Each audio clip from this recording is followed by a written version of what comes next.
We are on Zevachim, Perak Yud Bet, Mishnah Dalet, fourth Mishnah in the 12th chapter of Masechet Zevachim. Says the Mishnah, Kol hakachim she'e'a behem psul kodem lehev sheitam. If you have kachim where there was a psul, they became a balmum or they became tameh or whatever, kodem lehev sheitan, before their animal was skinned.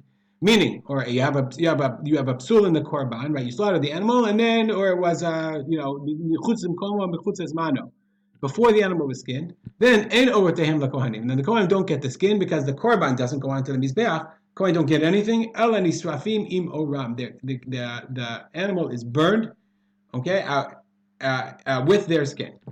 La'achar hefsheitan. But once it's after it's skinned, let's say the animal becomes passul after it's skinned, like you skin the animal and then the animal, the meat becomes tameh. Nonetheless, oretehem lakohanim. Then the kohanim do get the skin because they took off the skin while it was still a kosher korban. Amar Rabbi Chanina Skana Kohanim, said Rabbi Chanina Skana Kohanim, Mi'amai lo ra'iti or yotzei lebeit hasveifa. I never saw, he was a Skana Kohanim, he said, I never saw them taking the skin out to the beit hasveifa. I mean, it was never burned. After they slaughtered the animal, they took the skin, the Kohanim always got the skin. Amar Rabbi Akiva, said Rabbi Akiva, so from here we can learn. Shemafshit et habachor. Let's say you skin a bechor, you slaughter an animal, right? A bechor, if it's a balmum, for example, if a bechor balmum has a blemish, so you don't offer it in the mizbeach, but the owners are allowed to eat it. They slaughter and they eat it. But if it's a nimsad treifa, let's say it turns out to be a treifa, shiye otu akwanim ba'oron. The kwanim, the otu means to be neheneh. The kohanim get to keep the skin. They can benefit the skin. How could that be? Nimsad treifa. It turns out that the psul was before you slaughtered it. Right? Lifnei havsheit, right? Psul lifnei havsheit. So how come they get to keep the skin? So he says, from Rabbi Chanina Skana Kohanim, he says it can't be that they slaughtered an animal. They slaughtered, thousands and thousands of animals. There was never a treifa. So there had to be a treifa.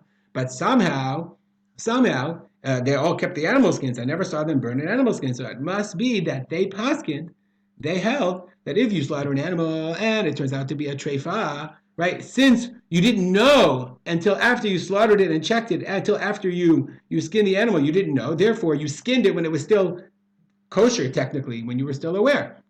Hakamash malan, Rabbi Akiva. Rabbi Akiva says, even a bechor ba'amum that's slaughtered in the Medina, i.e. outside of the Beit HaMikdash. The Torah permits you to eat it. If the animal dies, oro asur v'ata'un kfura. Then if the animal dies, then you have to bury the whole thing, even the skins. If it's not recognizable, we learn from there. Since it's not recognizable until after it's skinned, then the slaughtering, the shchita is okay, permits it for the skin. As if the blood of the animal was spilled on the mizbeach, was poured on the mizbeach in the right way, and therefore the kohanim can benefit from the skin. So that's what Rabbi Akiva derived. Chachamim say, "Ein lo ra'inu ra'aya." First of all, it's lo ra'inu. I never saw it. So first of all, you never saw it. That doesn't mean it didn't happen.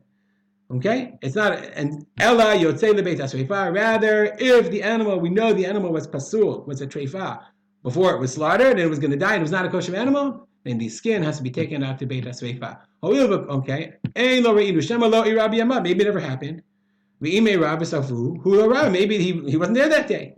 So therefore, yotzei lebeit hasveifa. Ho'il v'kodem hefshet ba. Since it's before hefshet, before the animal is skinned, the psul came. If the psul comes before the animal is skinned, then the skin doesn't go to the kohanim.